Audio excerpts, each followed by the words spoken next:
Bienvenidos de regreso a este segundo bloque del Foro Forbes Virtual de Ciberseguridad. Para nosotros es un placer que nos estén acompañando. Y para los que se están conectando en este momento, les recordamos que durante la semana estaremos publicando las diversas charlas de este día en el perfil de Facebook de Forbes Centroamérica, para que estén pendientes de todas ellas.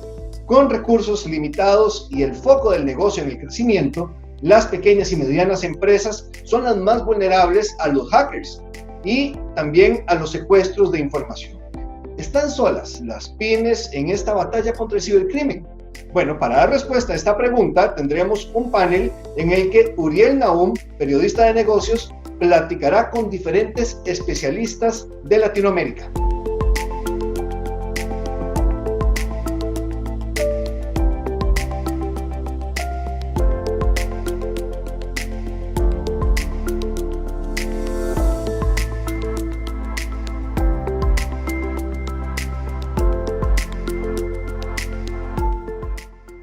Hola, ¿qué tal?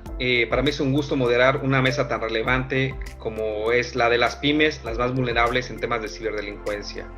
Y es un gusto para mí también compartir esta mesa con líderes muy relevantes de la región que conocen muy bien de este tema y que nos pueden dar mucha luz de cómo tener estrategias efectivas contra la ciberdelincuencia y cómo generar también estrategias que vayan acorde a las necesidades de nuestras empresas, sobre todo tratándose de pequeñas y medianas. Quisiera comenzar a nombrar a cada uno de ellos.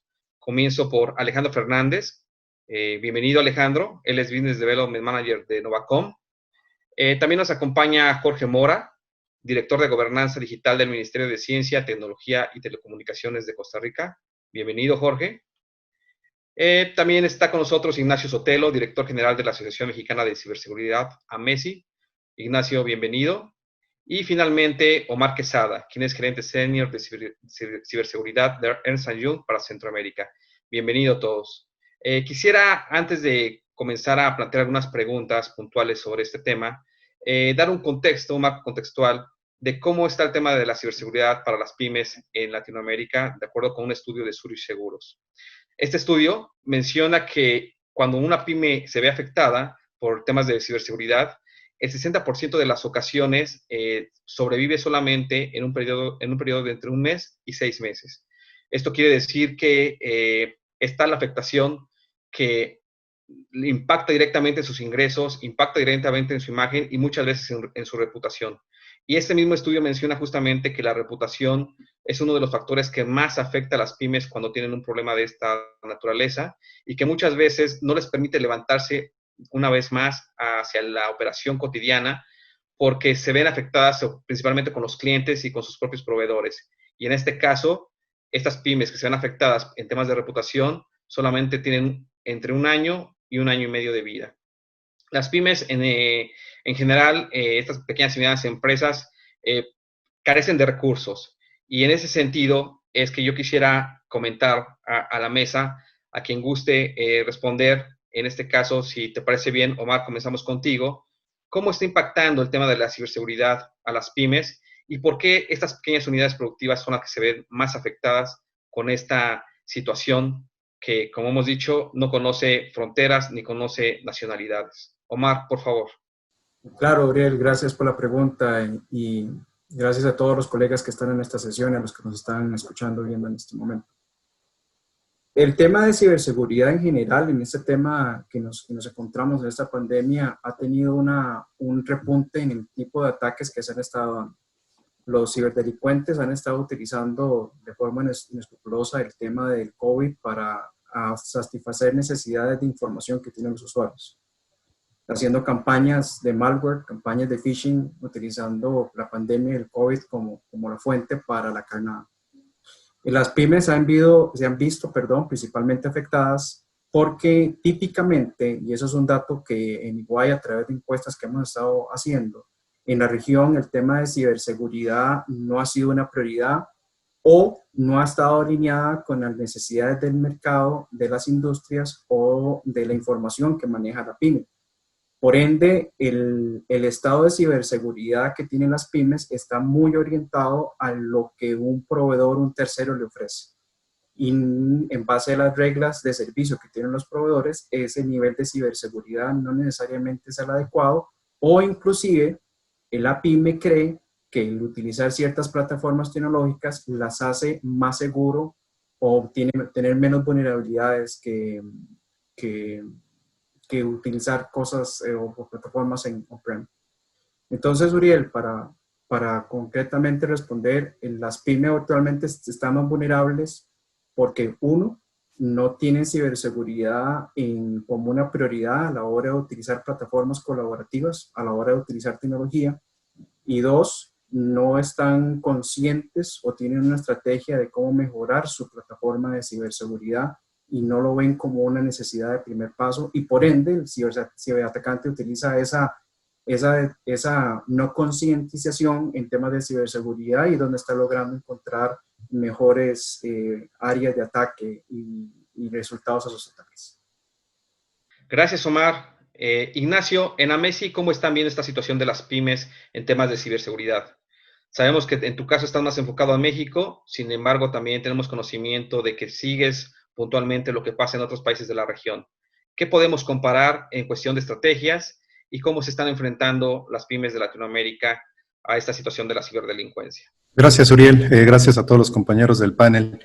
En realidad nosotros hemos identificado a través de las organizaciones que ayudamos a implementar o identificar problemas de seguridad.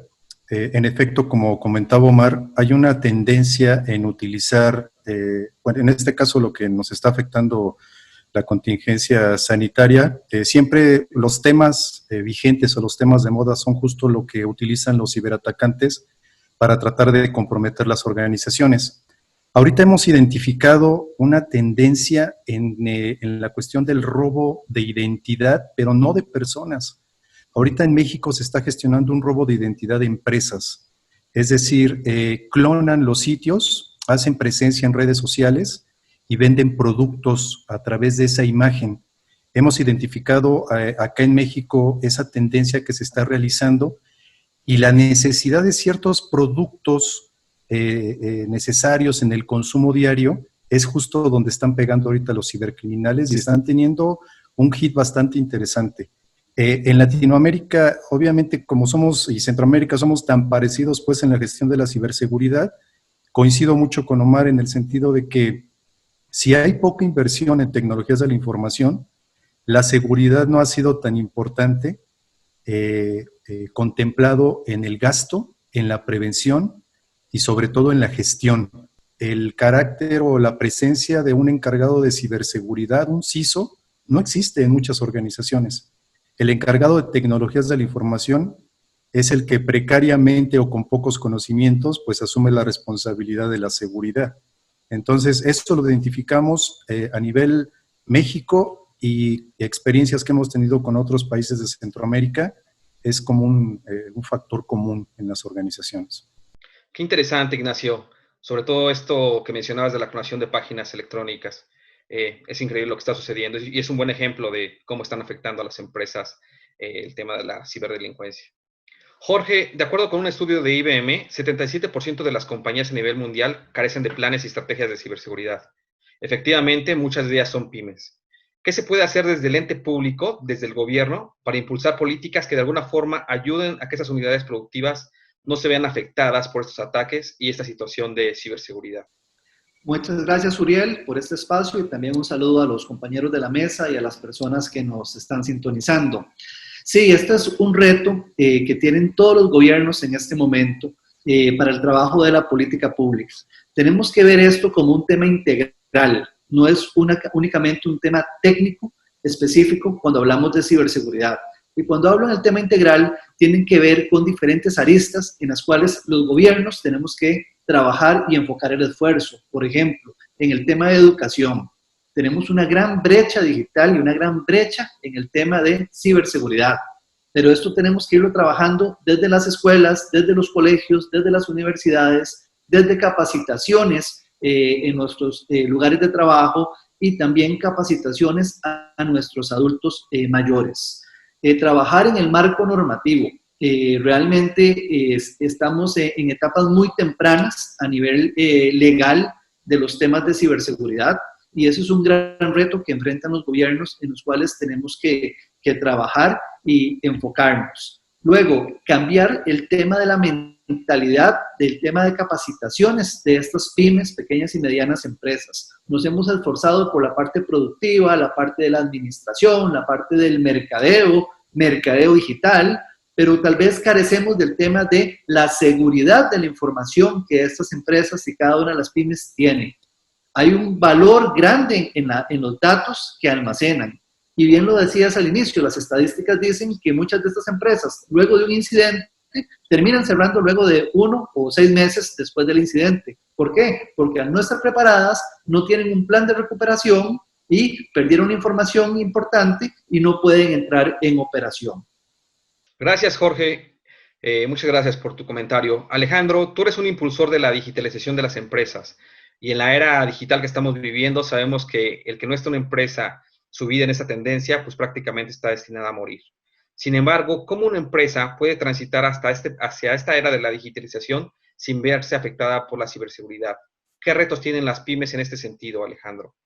Claro que sí, Uriel. Algo muy importante es como que todos los empresarios, si pensamos, por ejemplo, en el empresario mediano pequeño que puede rondar, qué sé yo, entre 25, 40 años más, detengámonos un momento a mirar cuál es la demografía de un empresario que nació en un momento donde o creció con una era digital que ha sido muy cambiante en los últimos años. Eso significa que el mundo digital hace 10 años no es lo mismo que el mundo digital ahora. Y si no actualizamos ese paradigma de qué es lo que está pasando en el mundo digital hoy en día, vamos a vivir con una mentalidad de ciberseguridad que tiene 10 años de estar obsoleta. Entonces, el empresario de hoy en día, tal cual lo decía Omar, puede caer en el error de pensar que instalar un antivirus es suficiente para poder acabar con las amenazas de cibercrimen, pero eso no es así. El antivirus no es suficiente. ¿Por qué? Porque el cibercrimen ha evolucionado a una velocidad vertiginosa y el empresario tiene que estar claro de qué es un cibercriminal. Un cibercriminal es básicamente un criminal de cuello blanco, porque es una persona educada, ¿no? Es una persona, no es un delincuente callejero, o sea, es una persona que está letrada altamente en temas digitales, que se dedica a eso, que es altamente lucrativo y probablemente está sentado en un país en el otro hemisferio, porque muchos de los cibercriminales, ¿verdad?, están en Rusia, están en China, están en Europa del Este, en países donde la legislación ni siquiera alcanza a penar ese tipo de cosas. Entonces, el empresario tiene, en esta era digital, el empresario tiene que estar consciente de eso. Tiene que estar consciente de que hoy en día el cibercrimen está avanzando a una velocidad diferente y que, por lo tanto, él como empresario tiene que actualizar su visión de cibercrimen. Ya no es instalar un antivirus, sino que él tiene que educarse y tiene que, así como, qué sé yo, cuando va a comprar un carro, tiene que conocer aspectos básicos de mecánica para poder entender si el carro cumple con los requerimientos. Lo mismo sucede a la hora de pensar en su estrategia de ciberseguridad. Tiene que comprender, no tiene que ser un experto, obviamente, pero tiene que comprender ciertos aspectos básicos que le permitan elegir mejor a su proveedor y también apropiarse más de ciertas cosas, no delegar completamente el tema de ciberseguridad. Hay aspectos tan sencillos como cómo poner un password, que si no les pone cuidado, pues va a caer presa de alguno de estos cibercriminales. Entonces eso es clave, ¿no? Actualizar el paradigma. Muchas gracias, Alejandro. Recientemente la empresa BCI daba a conocer un estudio y lo que arrojaba el estudio era una serie de puntos en los que las empresas grandes, medianas y pequeñas tenían que, de alguna forma, hacer suyos, tenían que ver con el tema de cómo generar una estrategia holística de seguridad, una estrategia 360 grados, y hablaban, por ejemplo, de temas como cómo identificar los empleados, el control de accesos, protección de datos, gestión de activos, seguridad en la red, gestión de la vulnerabilidad, entre otros muchos puntos. Comentaba, eran 14. Y yo me preguntaba, en ese sentido, si una pyme cuenta con los recursos técnicos, económicos y humanos para poder adaptar una estrategia tan integral. Sobre todo pensando en que requiere pues un esfuerzo mayor al querer adaptar todos estos puntos y todas estas estrategias. No sé realmente si una pyme lo puede hacer, me surgió la duda y no sé si sea parte esta carencia justamente de esos recursos lo que le lleve a no enfrentar de manera adecuada a la ciberdelincuencia con una estrategia amplia. Ignacio, no sé si tú nos puedes dar tu comentario al respecto. ¿Qué puede hacer una pyme ante pues todo lo que tiene que hacer, todas estas tareas, por favor? Sí, hay dos temas importantes que mencionan los panelistas. Uno de ellos es la falsa percepción de la seguridad. En efecto, ha cambiado la parte de la protección. Hoy un antivirus, es más, de hecho, el concepto de antivirus, pues ya no aplica, ¿no? Ya es una protección endpoint, es una protección anti-malware mucho más avanzada. Inclusive algunas soluciones se basan en inteligencia artificial, pero no ver holísticamente el trato de la seguridad enfocada a la digitalización es justo el impacto que tiene sobre las pymes.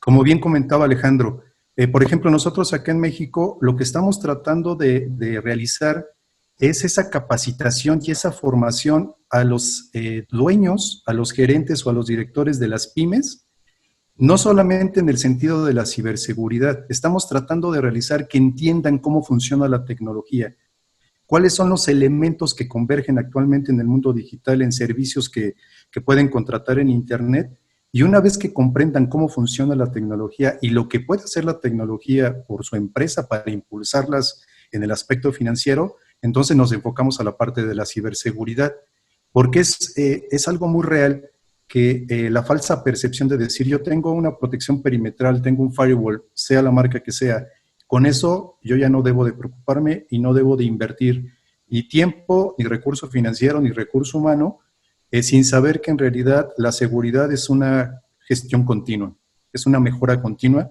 y eso es lo que también impacta en las organizaciones. Omar, ¿cuál es tu opinión sobre este mismo tema? Cuando una pyme tiene que implementar una serie de acciones amplias, como las que menciona BCI en su informe, y pues se encuentra con una realidad muy compleja, que es la de, pues no tengo todos estos recursos para hacer frente a todo ello. Tú como consultor, ¿qué consejo le das a una pyme? ¿Por dónde empezar?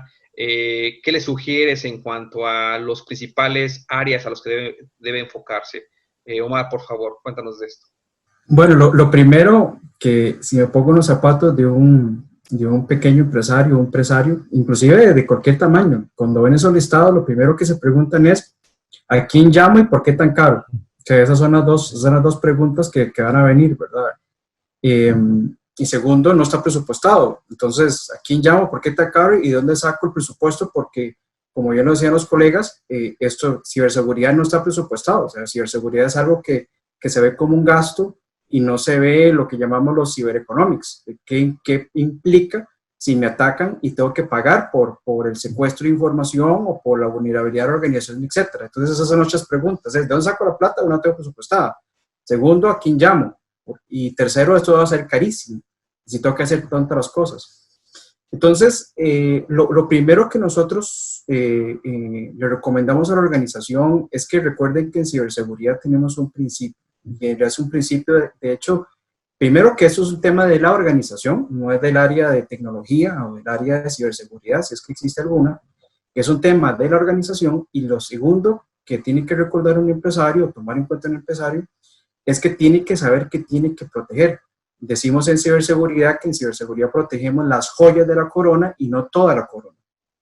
Es decir, el empresario tiene que arrancar por entender qué tiene que proteger y dónde está eso que tiene que proteger y qué controles de procesos, personas y tecnología son los costo eficientes para la información que tiene que proteger. Esa es la primera ruta. No hay que salir a buscar, implementar un monitoreo de toda la red o una estrategia de ciberseguridad de toda la organización, lo cual sería ideal, pero si es un tema para una pyme, para un pequeño o mediano empresario, enfóquese en proteger lo que es más importante para usted. Y eso es algo que un empresario sabe responder muy bien.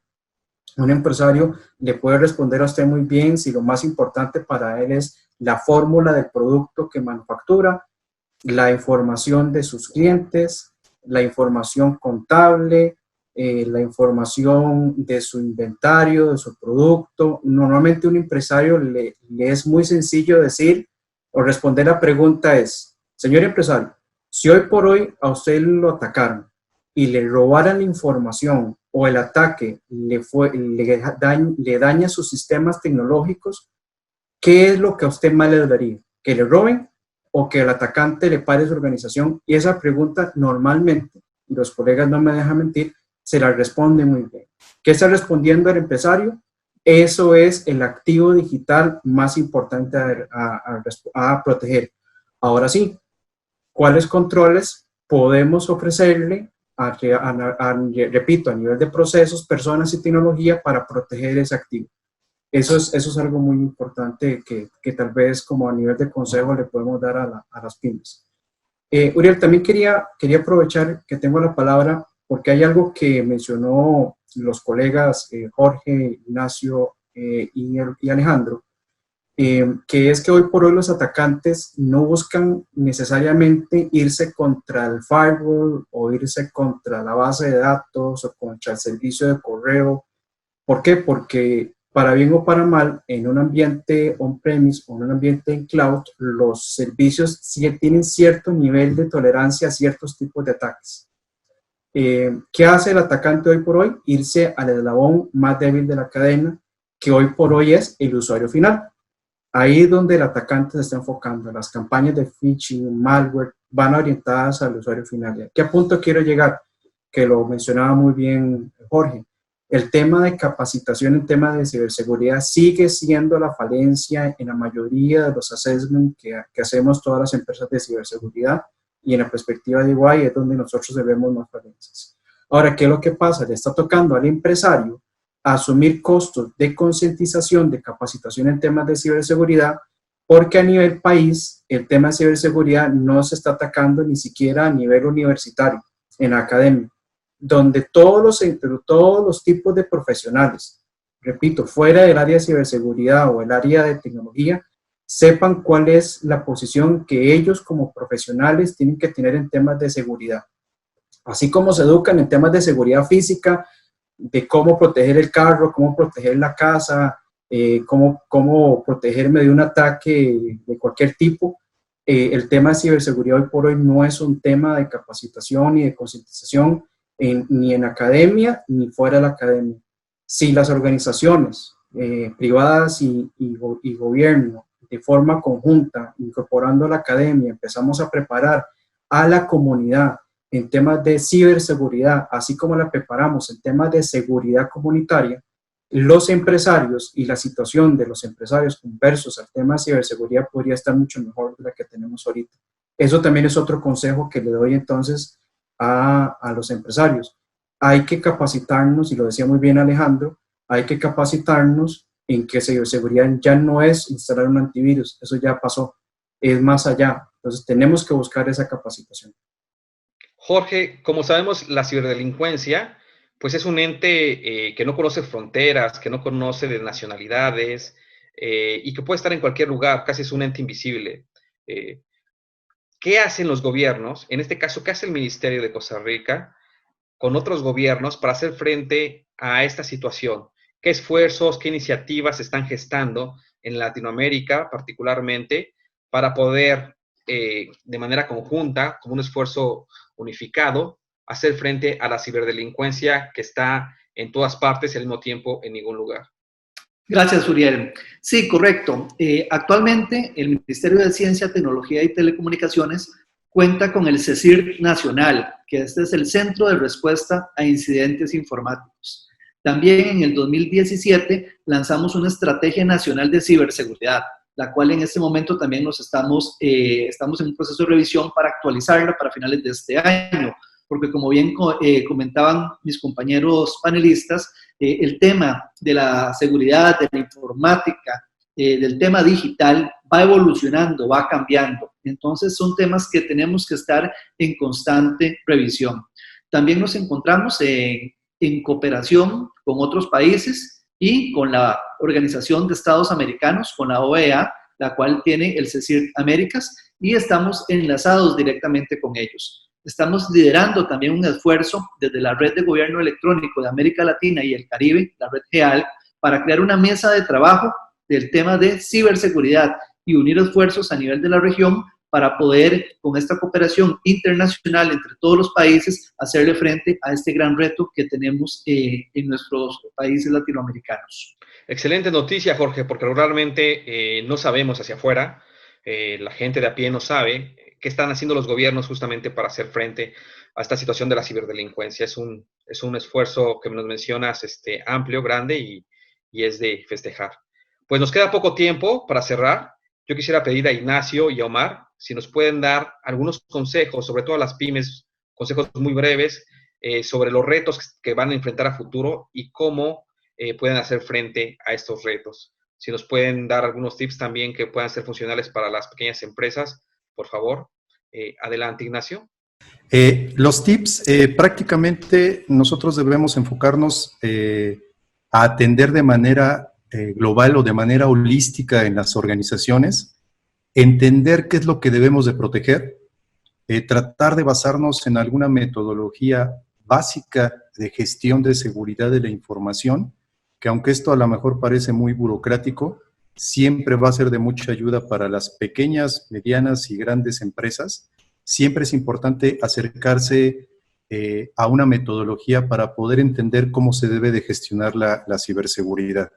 ¿Y cómo hacer frente, ahorita tenemos encima esta situación sanitaria? Básicamente es informarnos de las fuentes que realmente sean influyentes, que tengan información verdadera, y a partir de ahí esos encargados, los directores o dueños de las empresas puedan tomar decisiones en cuanto a inversión de tiempo, de conocimiento, de recurso humano y recurso financiero para hacer frente no solamente ahorita en este momento a la ciberseguridad, sino en un plan futuro a atender todos los requerimientos a través de la vida digital que ya vimos que avanzamos de manera súbita. Gracias, Ignacio. Omar, por favor, ¿qué tips recomendarías tú a las pequeñas empresas? Voy a intentar darle a los pequeños y medianos empresarios que me estén escuchando una serie de puntos, como un tipo de checklist, con la aclaración de que es una lista muy acotada y que puede ser que ocupen más, ¿no? Para que no quede como una lista definitiva. Entonces vamos a verlo por áreas. En la parte de procesos, lo primero es, indiferentemente del tamaño de su organización, empresario, piense en tecnología como un área, en ciberseguridad como un área de conversación en todas sus unidades de negocio. No descargue la responsabilidad de hablar de ciberseguridad al área de tecnología o a un tercero.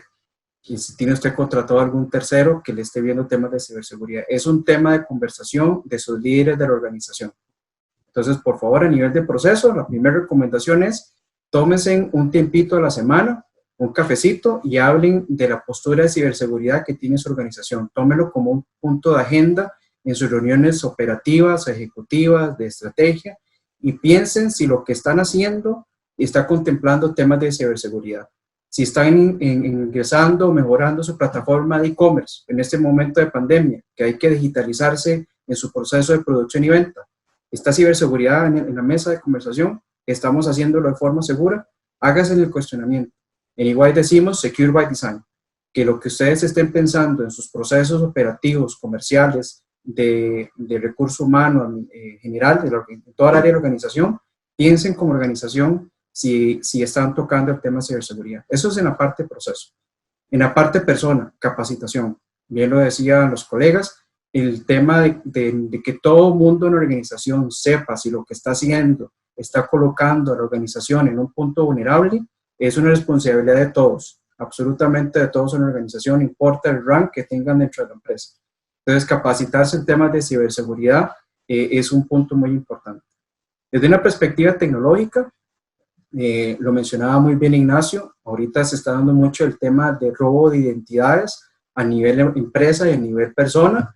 En el tema de persona, de los colaboradores de la organización, por favor intentemos habilitar en lo máximo que se pueda, vamos a hablar de un concepto aquí técnico, el uso de multifactor. Es decir, que a la hora de que yo me autentico con mi plataforma, que pongo mi usuario y mi contraseña, me pidan otro dato adicional, que es dar un PIN que me llega al celular o algún otro dispositivo. Eso va a bajar muchísimo la posibilidad de que le roben su identidad. ¿Okay? Y es una recomendación que la mayoría de los proveedores, por no decir todos los proveedores de servicios en la nube tienen. Normalmente no lo utilizamos, pero lo tienen. La otra es mantengan su plataforma tecnológica lo más actualizada posible. Llámese al sistema operativo de la Mac, al sistema operativo de su PC, de sus dispositivos, de las tabletas, teléfonos. Manténganlo lo más actualizado posible. Es muy típico decir, lo actualizo después, o qué pereza, me llegó una actualización para la Mac, la voy a jinetear hasta donde pueda. No, actualicemos lo más pronto posible. Típicamente hoy todas las actualizaciones que nos llegan a nuestros dispositivos tienen un componente de ciberseguridad embebido.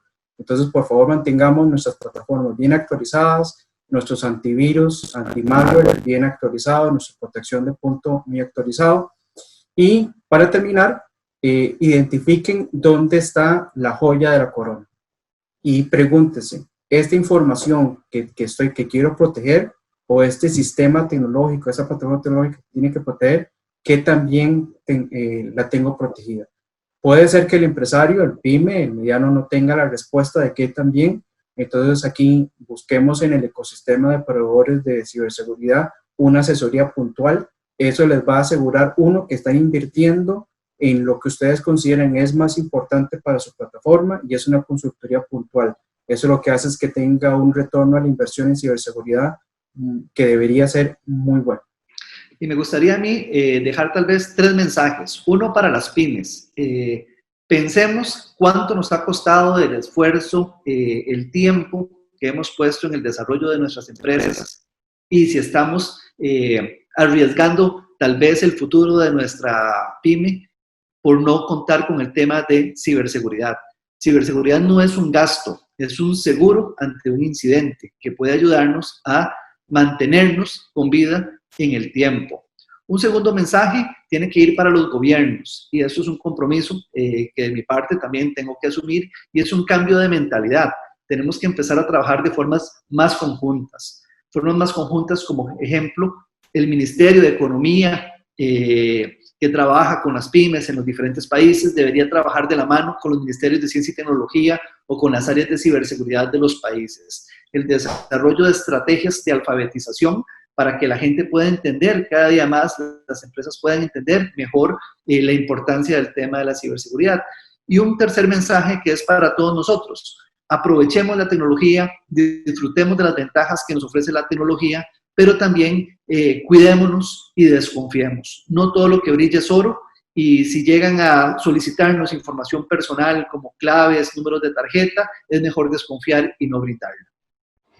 Algo para complementar el mensaje de Jorge, aprovechando las palabras finales, es que la ciberseguridad empieza en la casa de uno. Nosotros todos como personas de familia, yo en mi caso tengo 2 hijas que obviamente me pidieron celular desde el año pasado, y darles un celular a un niño es darle las puertas al mundo entero, con todo lo bueno y todo lo malo. Obviamente en cada celular les tengo una aplicación que monitoreo todo tipo de movimientos y actividad, porque es importante que ellas estén seguras. Y si nosotros somos conscientes de la seguridad cibernética en nuestras casas, con nuestros hijos, con nuestros seres queridos, ¿cuándo no más en nuestras empresas? Pues muchas gracias nuevamente, Alejandro, muchas gracias también, Jorge, Ignacio, Omar, por formar parte de esta mesa para las pequeñas y medianas empresas, que tiene que ver con un tema tan crucial. Lo hemos venido manifestando a lo largo de este panel. Pues la era digital que estamos viviendo impone también tener los candados necesarios en nuestras empresas para que no se roben la información, que es parte fundamental de esos activos intangibles que tienen las organizaciones hoy en día. Muchas gracias a todos ustedes, y seguimos aquí en el Foro Ford Virtual de Ciberseguridad. No se vayan, por favor. A continuación, en este Foro Ford Virtual de Ciberseguridad tendremos otra ronda de especialistas. En primer lugar, Francisco Roballo, director de Ingeniería de Checkpoint Latinoamérica, hablará de la ciberseguridad transformada. Después, Carlos Chavarría, CEO y creador de FAT de NAAD Technologies, nos hablará de contratación de productos financieros a distancia con total seguridad y certeza legal. Y finalmente, Carlos Bonavita, Manager Systems Engineering, MCA de Palo Alto, tocará el tema de asegurando el nuevo normal.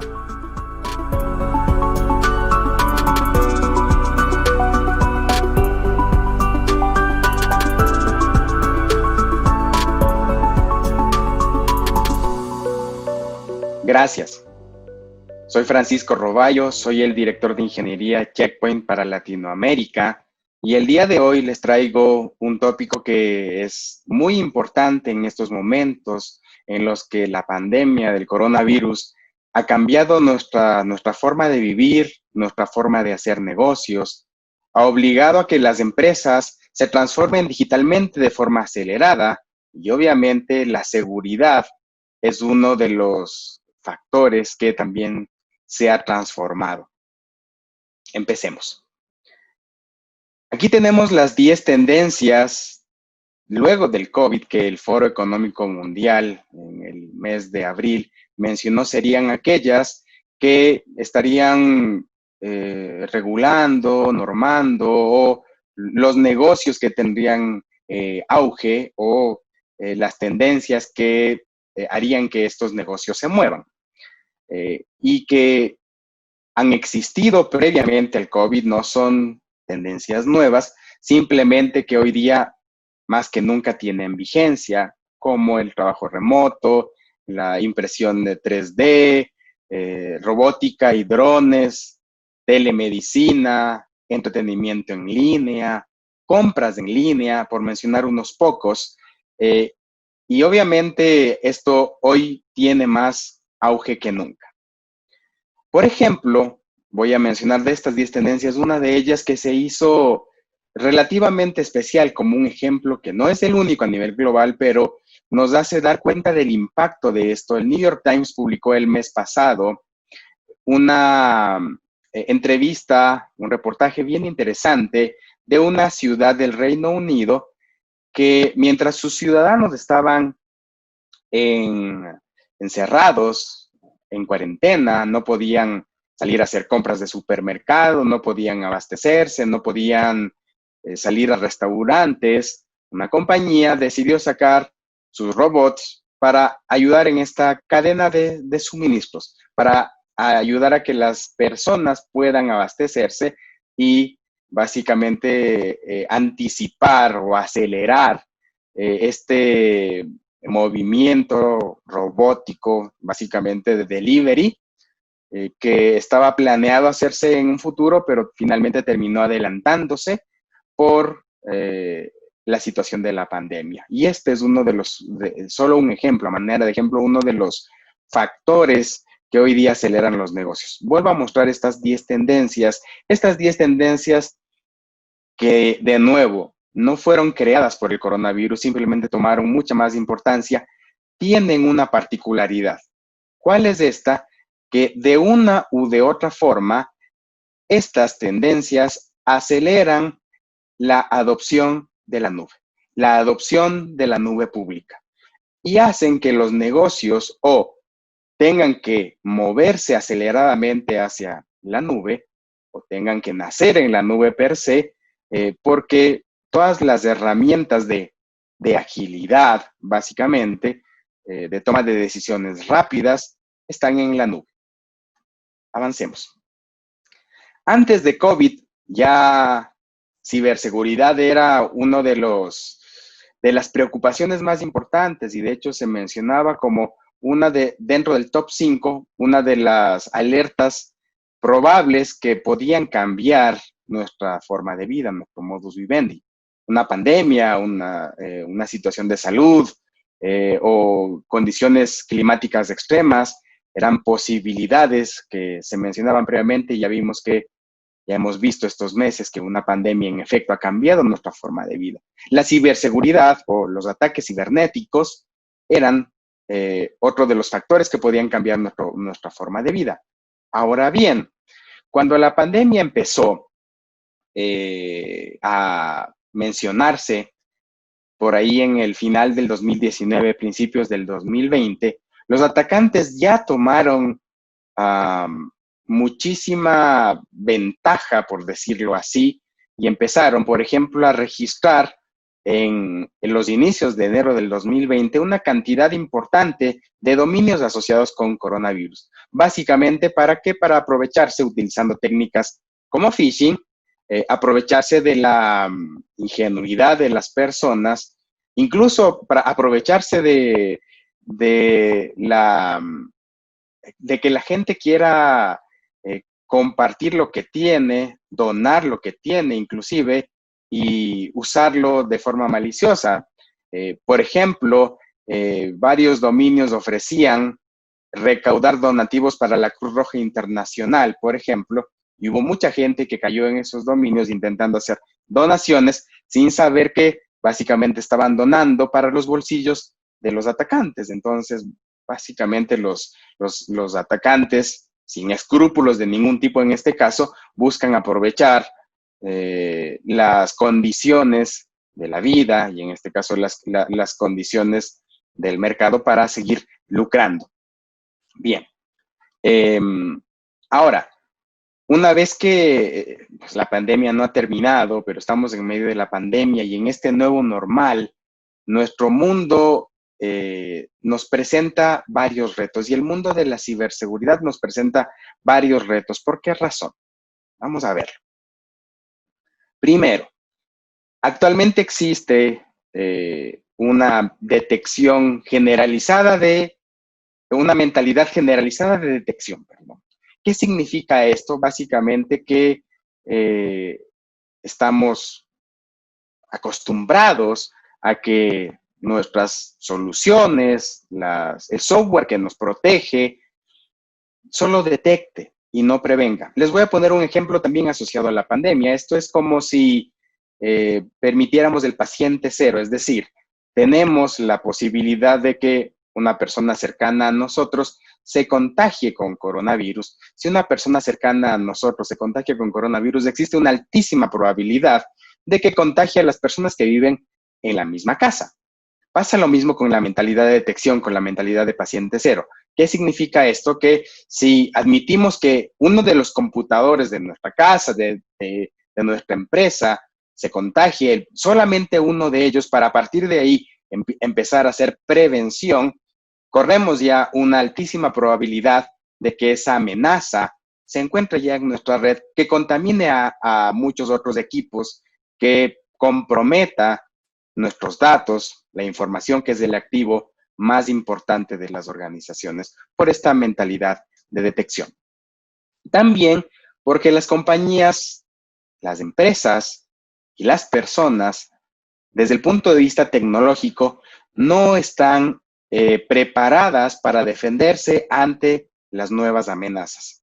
Básicamente, en un assessment que Checkpoint Software Technologies corrió el año pasado, se menciona que las compañías, incluyendo las empresas de Latinoamérica, pueden defenderse tecnológicamente hablando ante amenazas de generación 3.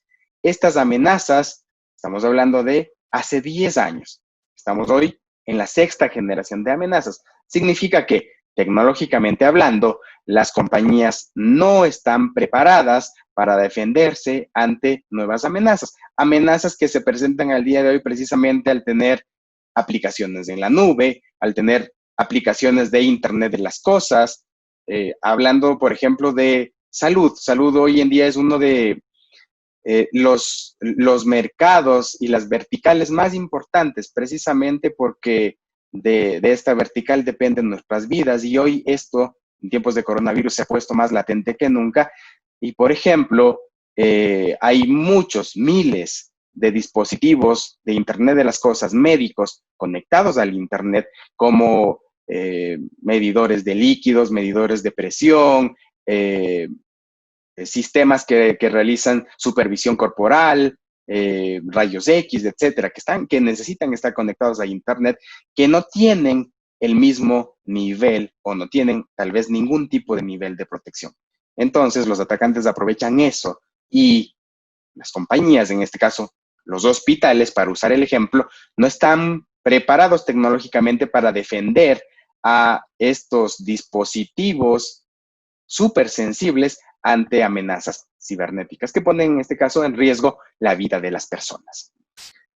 Además, existe mucha complejidad en el mundo de la ciberseguridad, mucha complejidad, y cada vez nos abrimos más vectores. Por ejemplo, también en tiempos de coronavirus, muchas empresas se abrieron otros frentes. Uno de los frentes que se abrieron, por ejemplo, fue que mandaron por necesidad a muchos empleados a trabajar desde sus casas. ese trabajar desde sus casas implica abrir un nuevo vector de ataque porque probablemente los empleados estaban trabajando desde su computador personal. Este computador personal no tenía software actualizado de protección de amenazas, por ejemplo. Lo que se pudo hacer en ese momento por el tema de rapidez, de urgencia, fue tal vez configurarle una conexión de VPN para que se acceda directamente a los recursos corporativos, pero no aseguraba que ese equipo tenía el nivel adecuado de protección, y ese es un vector adicional que hace que esto realmente sea un dolor de cabeza para quienes administramos ciberseguridad para las compañías. Y también ahora tenemos que preocuparnos por asegurar la nube, porque como vimos ya en mi reflexión inicial, teníamos estas 10 tendencias que ahora mandan los negocios que están acelerando la adopción de nube y por lo tanto nos llevan a que tengamos la necesidad de ir hacia la nube y por lo tanto también asegurarla. Porque debemos tomar en cuenta el modelo de responsabilidad compartida en el cual el proveedor de nube únicamente va a asegurar su infraestructura y nosotros que vamos a llevar nuestros datos hacia la nube pública, somos los responsables de asegurar nuestra propia infraestructura y cuidar de los datos que vamos a colocar en la nube. Por lo tanto, debemos implementar medidas, procesos y tecnología que permitan asegurar esa información que ahora va a estar en la nube pública. Por lo tanto, esto añade un vector de complejidad adicional. Entonces, ¿dónde empezamos? Primero, ¿dónde empezamos y dónde vamos a ir cerrando el ciclo? Diseñar ciberseguridad con múltiples protecciones. Esto es clave, múltiples capas de protección.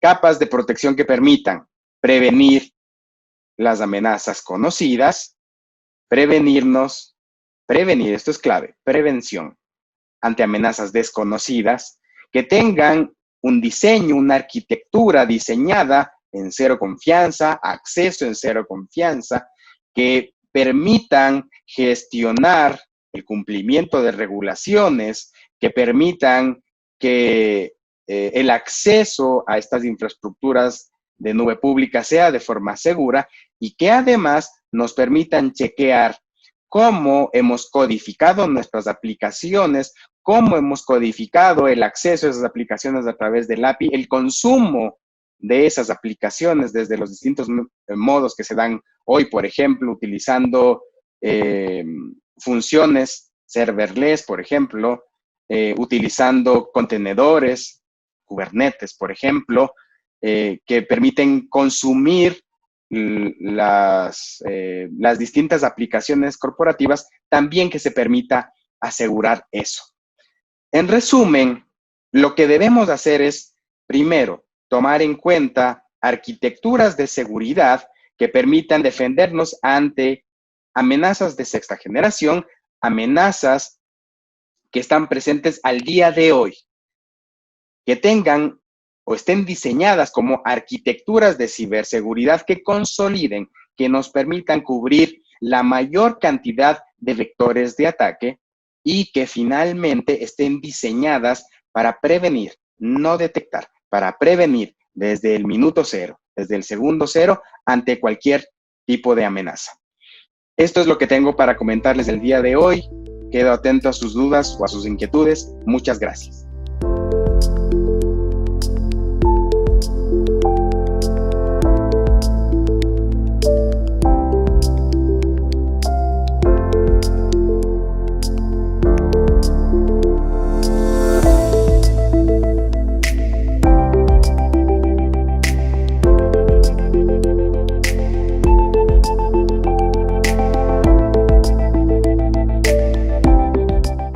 Hola, ¿qué tal? Muchas gracias a nuestros amigos de Forbes por invitarnos a este evento, a este foro virtual, Forbes de ciberseguridad.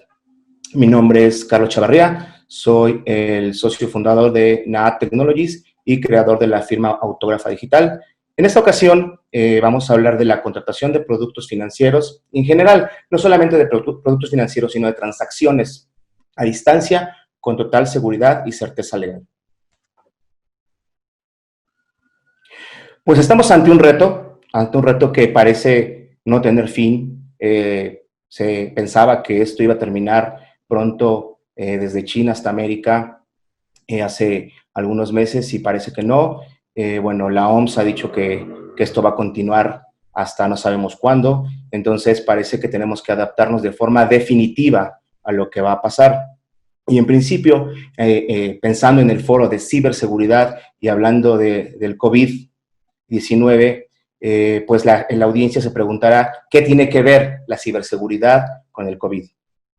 Pues en principio suena como que no tiene nada que ver, pero en realidad sí tiene mucho que ver. ¿Por qué razón? Porque nos están solicitando no tener acercamiento social, que tengamos una sana distancia, como le llamamos en México, y entonces esto nos lleva a que las operaciones tengan que cambiarse de una forma tradicional a una forma digital. ¿Qué pasa cuando llevamos una operación de forma tradicional a una forma digital? Pues nos encontramos con muchos riesgos precisamente de ciberseguridad. Si bien existen ya muchas tecnologías, lo que trataremos de descubrir hoy es cuáles de ellas son más importantes, cuáles de ellas nos convienen más, cuáles de ellas son más asequibles tanto para las instituciones como para los usuarios finales, y también qué se puede hacer con estas tecnologías. Muy bien, mi currículum, mi background tiene mucho más que ver con el sector financiero. Por más de 17 años he desarrollado tecnología para el sector financiero. Sin embargo, justamente ahora, con esta situación, con esta cuarentena, nos hemos dado cuenta de que pues, la situación no solamente ha afectado al sector financiero. Por lo tanto, esto de lo que les estoy hablando aplica para el sector financiero y para el sector no financiero. Incluso tenemos algunos clientes que son empresas que se dedican a velatorios y todas estas cosas que, pues aunque no lo crean, también requieren servicios a distancia. ¿Qué nos permiten las operaciones no presenciales? Las operaciones no presenciales nos permiten llegar a tener mayor inclusión, es decir, sobre todo ahora que hay necesidad de dinero en las calles y que hay gente que no puede trasladarse, que no puede comunicarse, pues podemos llegar a brindar servicios a estas personas, incluyéndolos en el sector financiero y también en otras cosas, como les decía, casos que la gente necesita servicios y que por obvias razones no puede acceder a ello.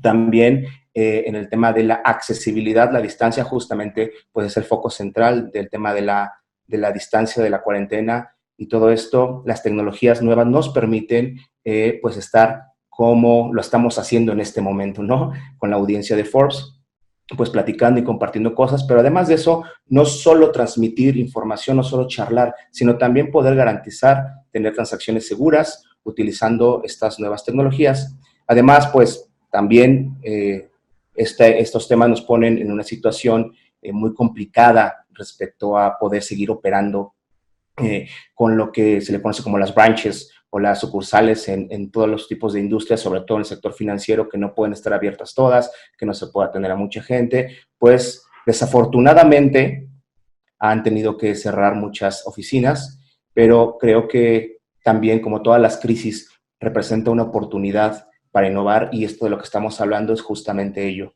Entonces, a la vez que innovamos, también podemos reducir muchos costos operativos y, por supuesto, pues lo que todos queremos es garantizar nuestra continuidad operativa. Pero bueno, antes de platicar sobre posibles soluciones u opciones, también me parece muy prudente hablar de los riesgos cibernéticos. ¿Qué pasa con esto? ¿Cuáles son los riesgos? Cuando tú llevas una operación tradicional, digamos papel, una identificación, una cédula de identidad, pues puedes estar seguro porque estás frente a la persona, pues viendo su mirada, viendo si no miente, viendo si cita los documentos, si se parece o no se parece, incluso en algunos casos hasta la huella dactilar. Cuando ya vamos a una operación no presencial, entonces los riesgos se multiplican. Por ello es muy importante revisar qué tecnología vamos a usar. Recuerdo que hace muchos años, bueno, no tantos, quizá unos 10 años, escuchaba mucho en la calle que decían que la tecnología no importa. Pues fíjense que hoy ha cambiado radicalmente esto, porque la tecnología hoy, en 2020, sí importa, e importa muchísimo. Recientemente platiqué con un directivo de una empresa de tarjeta de crédito global, con presencia a nivel mundial, y me decía que tenía muchos problemas porque no podía continuar con sus operaciones de colocación de tarjeta de crédito, no porque el perfil de la persona no lo tuviera para acceder al crédito, sino porque no permitían que la gente fuera a sus casas u oficinas, que las oficinas están principalmente cerradas, y cuando les intentaban enviar los documentos por paquetería, la gente no los quería recibir porque decía, bueno, pues yo no sé quién escupió el sobre que voy a abrir. Entonces, esto es una cita de esta persona, y ahora con esas tecnologías pues están pudiendo avanzar para poder hacer estas colocaciones de crédito. Hay una plataforma, una tecnología en específico, que es la firma electrónica avanzada, así se llama en México. En países de América Latina se llama firma digital. Esta firma básicamente se trata de tener llaves, accesos, archivos electrónicos para que tú puedas hacer una transacción de manera digital. Esto tiene pleno cumplimiento legal en toda la región. Sin embargo, y hablando ahora sí de temas de ciberseguridad, todos los países de América Latina, pues ya sabemos la cultura como es. Entonces, estas llaves, estos accesos para firmar electrónicamente, digitalmente, los tiene casi cualquier contador de nosotros. Los tenemos en un archivo USB, los tenemos en nuestras notas, los tenemos en nuestra computadora. Y entonces, ¿cuál es el riesgo que tenemos con ello? El riesgo es que se roben estos accesos. ¿Qué pasa si se roban estos accesos? Que esas personas o esos ladrones pueden hacer operaciones a nuestro nombre utilizando esos archivos electrónicos que dejamos en algún lado.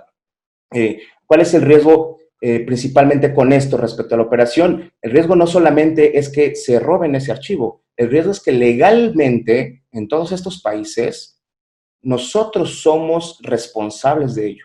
Es decir, no puede haber repudio. Por ley, en todos los países de América Latina, si alguien utiliza nuestras llaves para firmar un documento de manera electrónica, legalmente nosotros somos responsables. Entonces, eso nos lleva a una situación mucho más compleja. Si bien estas tecnologías son seguras, bastante seguras, el riesgo ya no está en el tema de la tecnología, el riesgo está en el tema humano, porque pues si ellos pueden acceder, entonces el riesgo está sobre todo en nosotros, los usuarios finales. Ahora, ya les hablé mucho de los riesgos y los temas, las complicaciones, pero pues, ¿qué sí podemos hacer? Y para ello, les digo algunas de las tecnologías disponibles en el mercado, en el mundo. En América Latina las tenemos, todas las que existan. Me gusta mucho hablar con gente de la región porque me preguntan constantemente que si eso está disponible en su país, ¿no? En otros foros que hemos estado, en Ecuador, en Colombia, en varios países, la pregunta es la misma. Oye, ¿mi país está preparado? Sí, sí están preparados, porque estas tecnologías son asequibles para todos los ciudadanos y para todas las empresas de la región, ya que no son exclusivas de un país, están hechas con estándares mundiales y se pueden adquirir, no necesariamente con costos altos, y se pueden adquirir en todos los países sin ninguna barrera de idioma, ninguna barrera legal. Estas tecnologías pues, nos permiten operar. ¿Cuáles son ellas? Les voy a decir al menos 3. El uso de biométricos. Bueno, entiéndase por biométrico cualquier rasgo de una persona que se puede medir, desde el iris hasta el pulso cardíaco. De estos, ¿cuáles son los más confiables? Bueno, pues yo les diría, el ADN es lo más confiable. Sin embargo, no tenemos lectores de ADN disponibles pues a bajo costo para que podamos garantizar esas operaciones. Pero sí hay otras cosas que están disponibles y que no necesariamente tiene que ver con una operación presencial. Los que hemos visto más en el mercado es la biometría facial, la biometría dactilar contactless, que también existe, y bueno, algunas otras que tienen algunos dispositivos, ¿no? que ya depende de cada dispositivo lo que utilices. Otras tecnologías como el uso de blockchain, que nos permite garantizar la unicidad de un documento o de un contrato o un archivo, lo que sea, una transacción que ha sido firmada de manera no presencial. ¿Cómo es esto? La Organización de las Naciones Unidas escribió un documento que se llama UNCITRAL, el cual propone qué es lo que se debe de mantener como estándar para todo el mundo, de hecho, y todos los países de América Latina se suscribieron a esta ley. Nos dice esta ley que se tienen que cumplir con 3 cosas principalmente. Una, que el documento sea firmado por la persona, que se garantice que es la persona quien dice ser. La otra es que esté disponible para su ulterior consulta. Y la tercera es que no sea modificado en el tiempo. ¿Qué nos permite blockchain? Nos permite tener la certeza de que una transacción que ha sido firmada por nosotros no se modificará nunca. También nos permite que esté accesible para su ulterior consulta. Entonces, estamos cubiertos casi de las 3 cosas con blockchain. Ahora, ¿qué se guarda en blockchain? Porque este es un tema también un poco paradigmático o un poco la gente no sabe bien y es una pregunta recurrente también. En realidad, lo que se guarda en blockchain no es la información sensible. Lo que se guarda es se le llama huella digital electrónica, que en términos técnicos es un hash, que eso es lo que tenemos en las cadenitas cuando hacemos una transacción con una factura electrónica o con otros mecanismos. Y pues dicho sea de paso, es un término que tenemos que empezar a acostumbrarnos a utilizar, así como ahora nos hemos acostumbrado a utilizar la palabra correo electrónico o la palabra XML, también hash va a ser una palabra que todos los ciudadanos en América Latina y en el mundo tendremos que estar acostumbrados. Entonces, este hash o esta huella digital electrónica no es la transacción sensible, no es la información nuestra. Es hagan de cuenta que exprimen la transacción y sacan un juguito de eso, y eso es el hash. Y eso es lo que se guarda en blockchain. Por lo tanto, no corremos riesgos de que la gente pueda robarnos la información, porque la información no está en blockchain. Está un registro de esa información. Y entonces después, cuando queremos garantizar que una operación es auténtica o no es auténtica, o incluso una obra de arte es auténtica o no, consultamos, volvemos a aplicar este exprimidor de esa obra de arte, y si el jugo, es decir, el hash, es el mismo que está en blockchain, significa que la obra es auténtica. Eso puede ser con una obra, puede ser con una persona, puede ser con una transacción económica, puede ser con lo que ustedes deseen. Entonces, me parece que ahora que estamos ante esta situación, blockchain es una solución bastante útil, y hay muchos tipos, hay de todos los costos, pues de todas las preferencias que cada institución quiera utilizar. Además de eso, el uso de los dispositivos móviles, que bueno, la adopción en América Latina es altísima.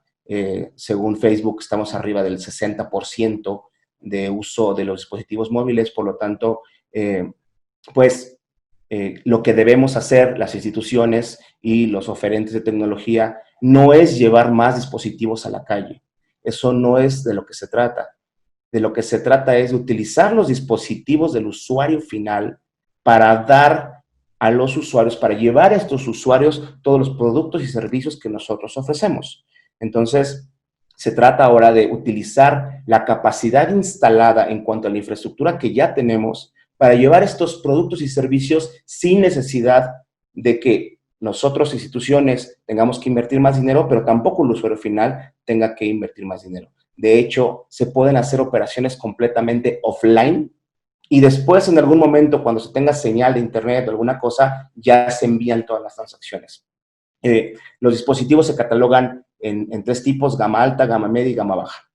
Los dispositivos de gama baja prácticamente ya no existen. Los dispositivos de gama media son dispositivos de alrededor de unos $40. La gran mayoría de personas en América Latina tiene dispositivos de gama media hacia arriba. Estas tecnologías que yo les digo se pueden utilizar a partir de dispositivos de gama media. ¿Qué quiero decir con eso? Que no se preocupen por si sus usuarios tienen dispositivos de $40, de $30. Todos esos dispositivos son capaces de reproducir y de utilizar estas tecnologías.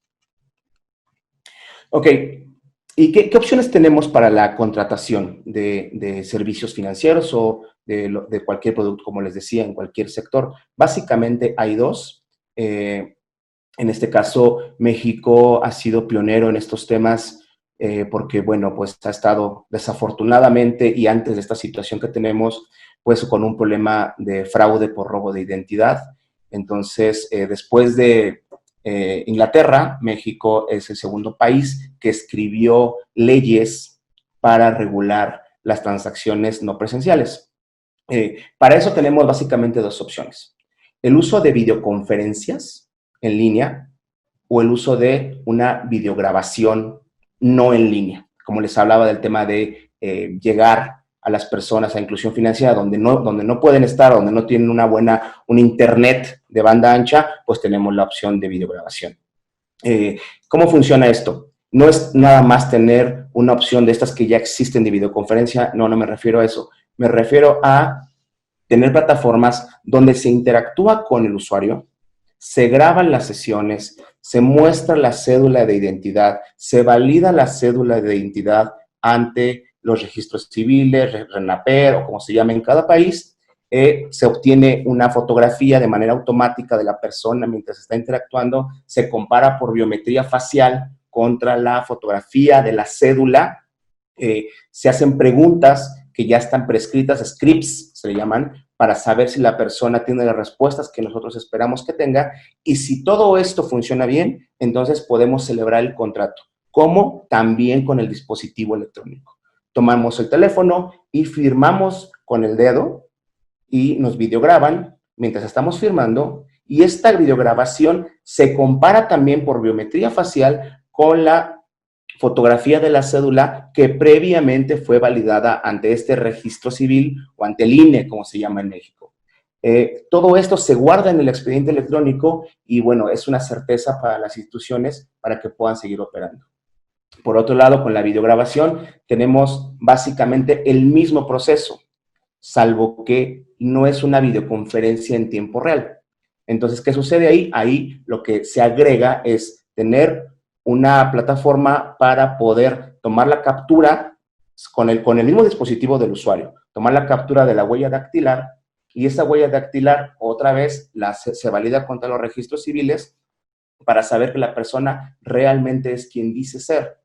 Y en lugar de que esté contestando preguntas con el interlocutor, le aparecen ciertas preguntas que la persona tiene que contestar. Esto utilizando, les digo, muchas tecnologías. Esta información se hace un speech to text, o sea, se saca lo que la persona dijo, se convierte en texto, y este texto se compara contra lo que se esperaba que dijera. De tal manera que, aunque no estemos en línea, podemos garantizar que es la persona que está diciendo lo que esperamos que diga, que se compromete. Por ejemplo, tenemos casos de pagarés, ¿no? Que en este momento son un tema sumamente delicado.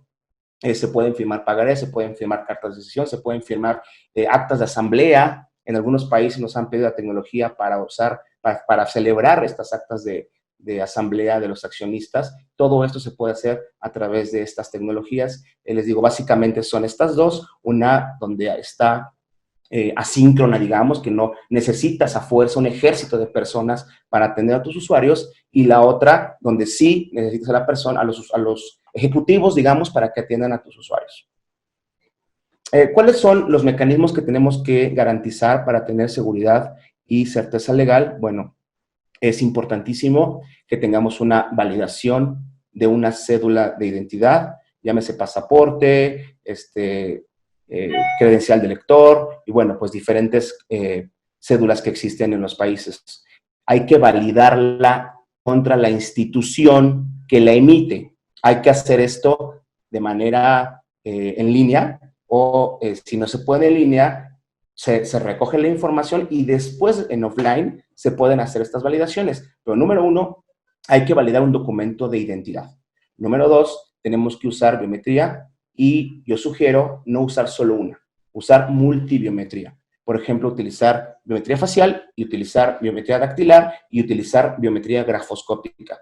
Con eso tenemos 3 tipos de biometría. Se convierte ya en algo muy difícil para que las personas, para que los malos, digamos, puedan acceder a nuestra información. También hay que usar validaciones multifactor. ¿Qué quiere decir multifactor? Que estás haciendo la suma de todo esto que les digo, la validación ante la institución que emite la cédula, la biometría, el documento, que el documento no es falso. Algunos documentos, por ejemplo, en Chile tienen un chip, entonces podemos leer el chip y entonces con eso garantizar que la cédula no ha sido alterada, etcétera. En todos los países de la región hemos comprobado que existen servicios para validar estas cédulas, esta información de los usuarios. No hemos encontrado hasta hoy ni un país en el que no se pueda, lo cual, como les decía hace rato, esto es una ventaja que tenemos en la región porque ya no es el tema como siempre, solamente Estados Unidos lo tiene. No, lo tenemos nosotros, está disponible y se puede utilizar.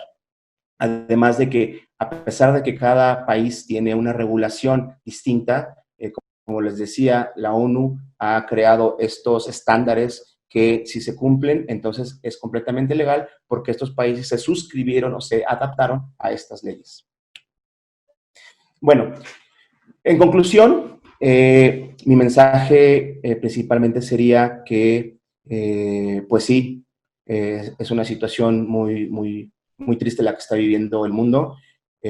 Pues ahora América, los países que todos los días escuchamos en las noticias, las cosas están muy difíciles, son muy dolorosas las cosas que vemos a diario. Entonces, contrario a lo que pasa en el día a día en la calle, yo creo, y bueno, quizás soy muy optimista con esto, pero creo que lo que debemos hacer es utilizar las tecnologías que están disponibles, considerar muchas de estas cosas que les he hablado y pienso que podríamos adaptarnos a esta nueva realidad, podríamos adaptarnos a estas nuevas condiciones y podemos innovar para permitir que nuestros negocios, nuestros productos, servicios puedan seguir siendo utilizados por nuestros usuarios a pesar de las condiciones y pensando en que no sabemos cuándo esto va a cambiar.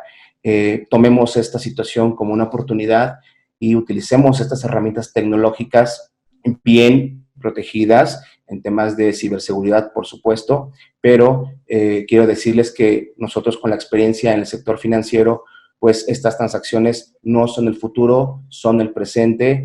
Nosotros hemos llevado hasta el mes de mayo más de 70,000 transacciones financieras de manera exitosa, sin ningún fraude. Entonces, esto es una pequeña muestra de todo lo que pueden hacer, pues para, como les decía, adaptarse, para poder continuar y para que, pues bueno, nuestras, principalmente familias, nuestras industrias, nuestras empresas, nuestros países, pues puedan seguir adelante. Muchas gracias de nuevo al equipo de Forbes y bueno, muy agradecido por esta invitación. Hasta pronto.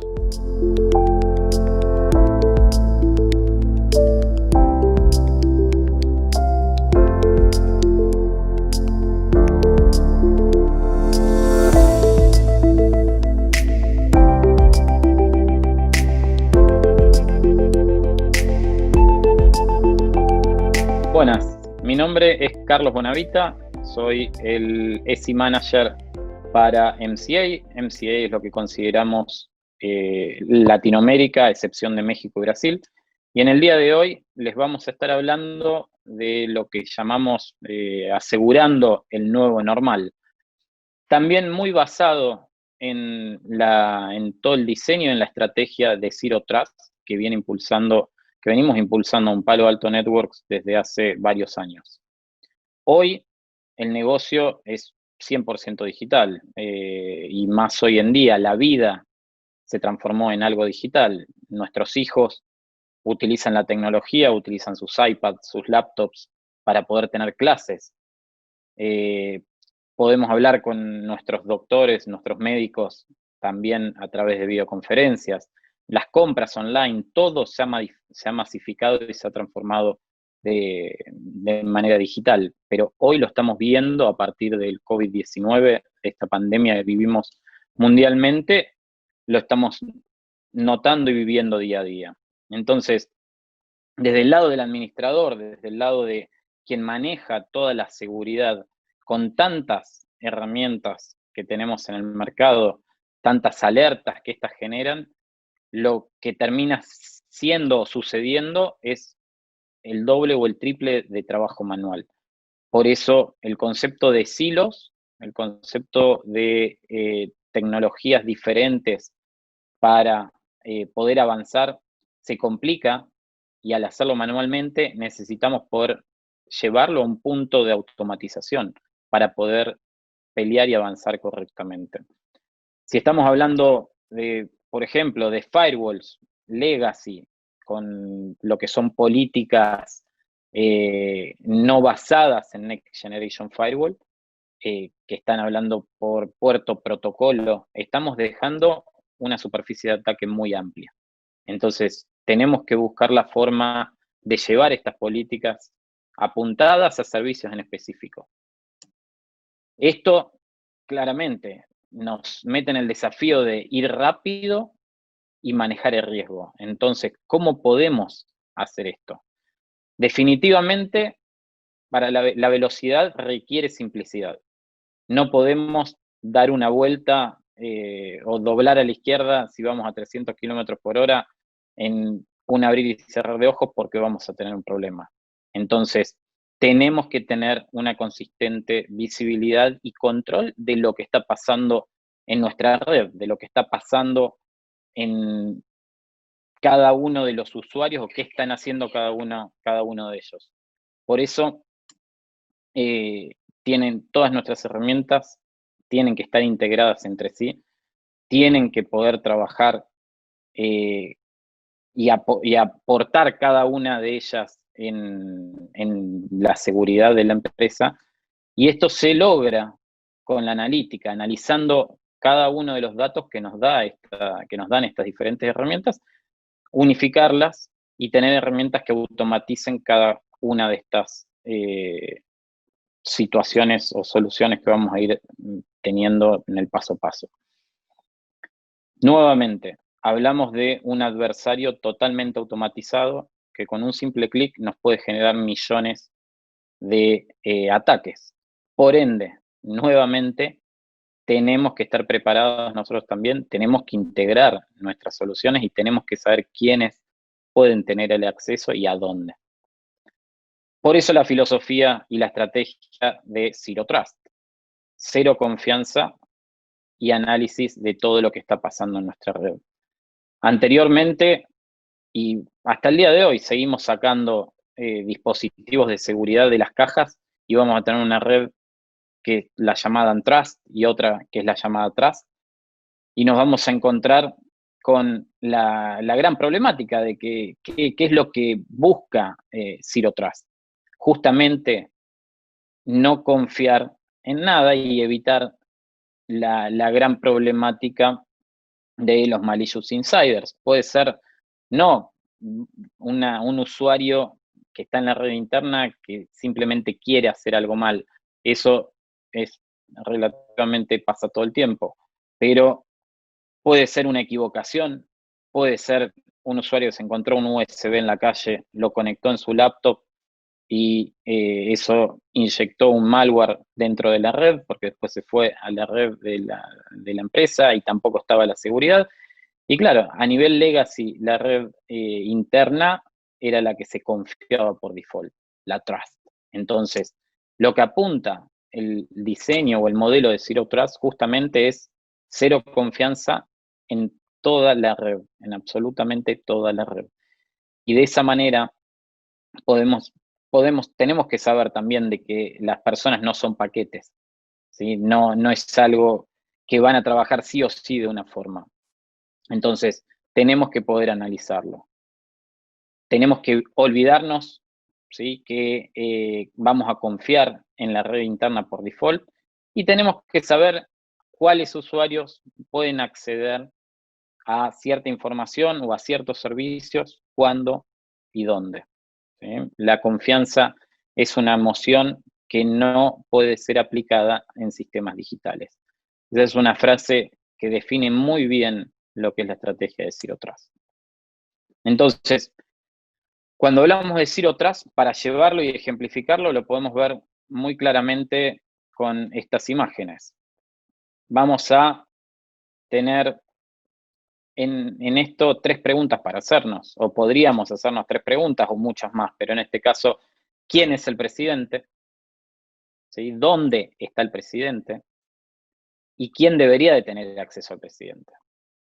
¿Sí? Y de esa forma podemos empezar a tener ese control del Zero Trust. Entonces vamos a marcar un perímetro, que este puede ser el perímetro de nuestra red, tranquilamente.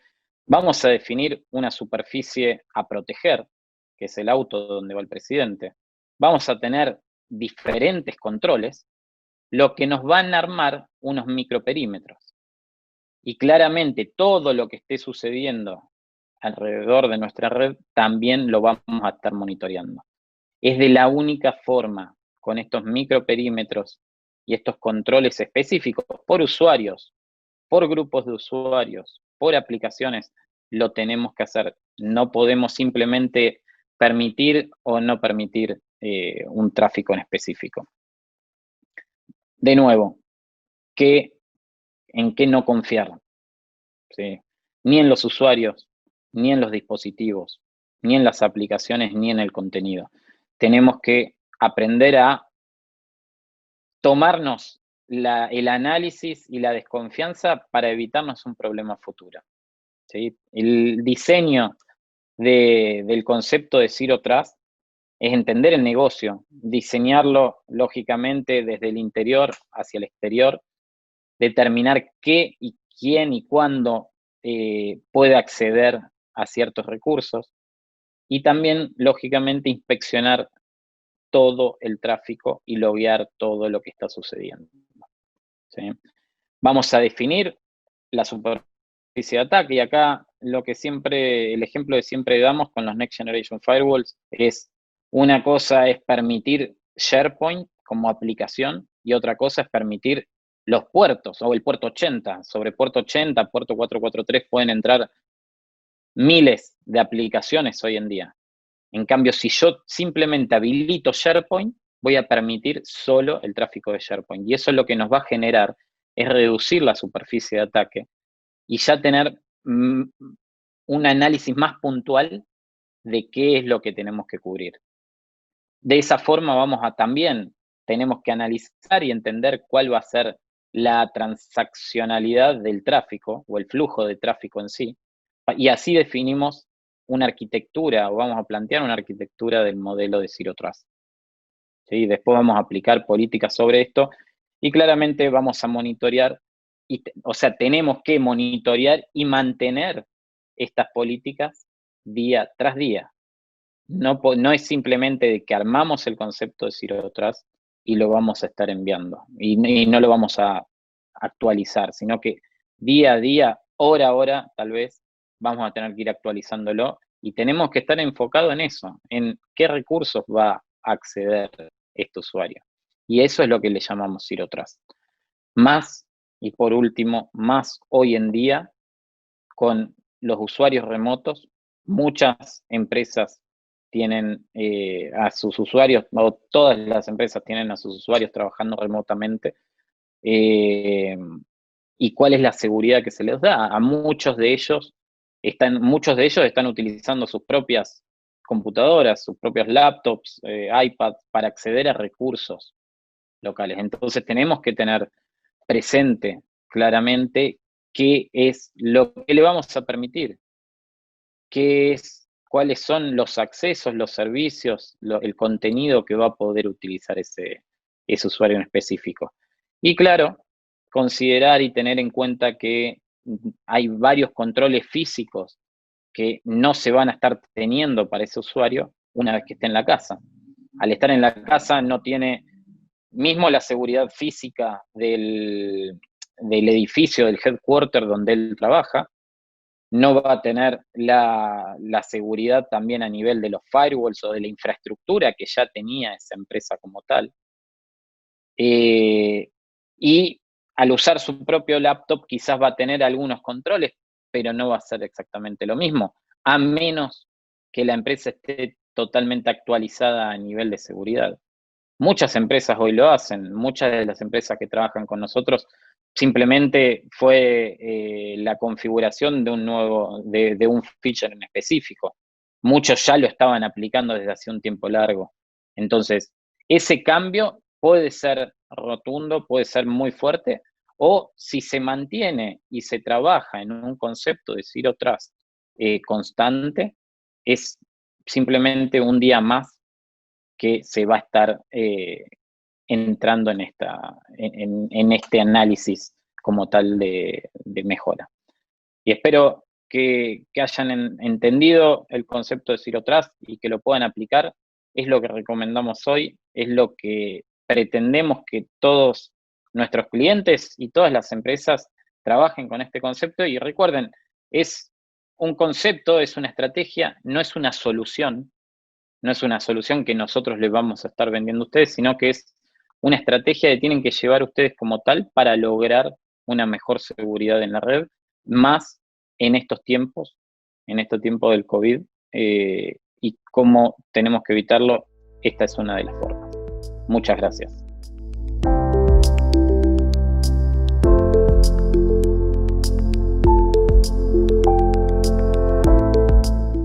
De esta forma llegamos al final de este segundo bloque del Foro Forps virtual de ciberseguridad, teniendo muy claro que hemos podido adentrarnos en una vasta gama de problemáticas, pero sobre todo de soluciones que impactarán el entorno de la ciberseguridad, tanto a pymes como a grandes empresas, pero sobre todo al usuario en general. Antes de hacer nuestra pausa para el almuerzo, queremos agradecer la presencia en este Foro Forps virtual de ciberseguridad a las empresas que lo hacen posible. Hablamos de Amazon, de Sophos, FAD, también Mastercard, Cisco, Checkpoint, El Orbe, VMware, Oracle, VU Security, Schneider Electric, Palo Alto y S21Sec. También le enviamos un grandísimo agradecimiento a nuestros socios que participaron en la realización de este evento.